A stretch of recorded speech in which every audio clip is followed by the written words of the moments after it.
Salad today? Yeah, always salad. Salad for training camp.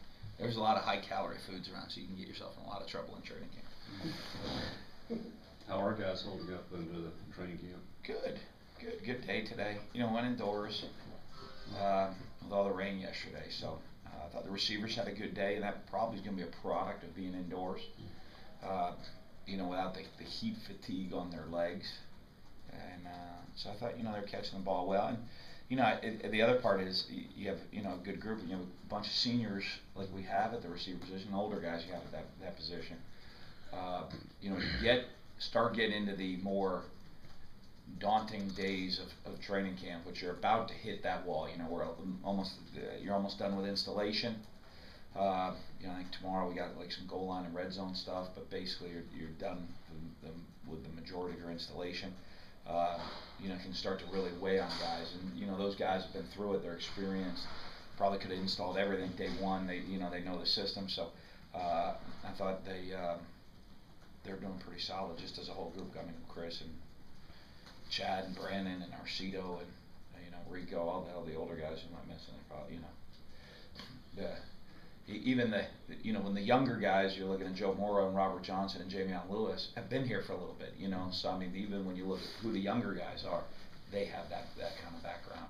I know obviously experience is important at every position, but I've heard a lot of offensive linemen this year already say that just being together another year has made a difference in their chemistry. Is that more important at that? But I know it's important. It helps, you know, I mean that one, because you're always looking at 5 guys working together.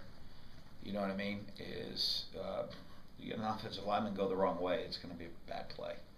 And you know, so you need all 5 guys working together. And a lot of times they're working on all different types of combination blocks. So it's getting used to how you work with the other guy. You know, kind of like quarterback receiver timing. You know, the longer they're together, the more comfortable they are. That 5 guys working together, they get used to being with each other. You know, and that's part of why we do switch some guys up a bunch, so they don't get used to being with only the 5 guys in case there's an issue. You know, that they get used to the 8 or 9 guys that are going to rotate. They're all very comfortable with each other. You know, David Robinson came in, Danny Dozen guy, highly recruited guy. Mm-hmm. You know, he's taken some time to get going, and now he's even being asked challenged for playing time now. What are you expecting from him this year? Is this? I don't think he's taking time. He's only a sophomore. He's a sophomore. Mm-hmm. That's still really young to my eyes. You know, I mean, being a sophomore.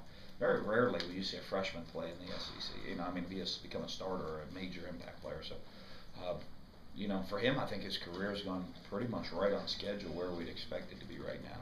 And, you know, the great thing in Damien is I feel comfortable competing for that starting job, which is what you want.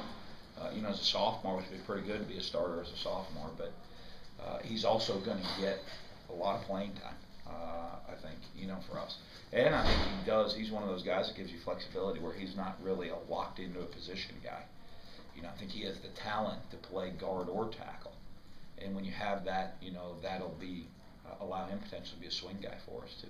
Have you been able, I know just a couple of days ago you said you had put the young kickers through the people running at them, trying to get them. I mean, have y'all been able to do that? What have you seen? They've done a good job. You know, So, you know, again, it's when we do that period, I mean, I think they get like 5 kicks a day with under pressure. You know, and I mean, right from day one to now, I mean, day one, their get-off time was just horrendous. I mean, they probably get every kick blocked because, you know, there's in high school, they kind of wait till it's all perfect and then they run up and kick the ball. And, you know, there's some timing and all those issues. So, you know, I still think there's a lot of development. I think we got the timing down now.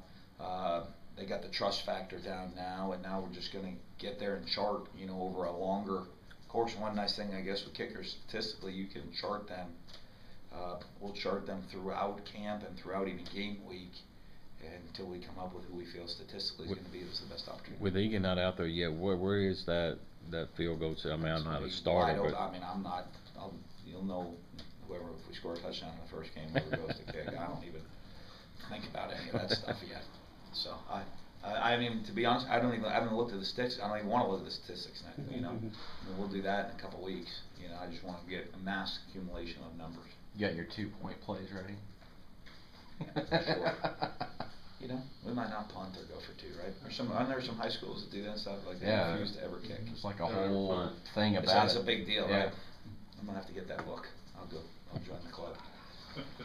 With so many practices in a row and just having two scholarship quarterbacks, you kind of have to watch their arm fatigue, or is that just where the summer workouts come in? No, I mean, we rotate the young guys. So, I mean, the Golden and Swindle, they're getting reps in practice. And so, I mean, I think how we've done it, we've got more reps this year than we've ever done in the past, overall reps.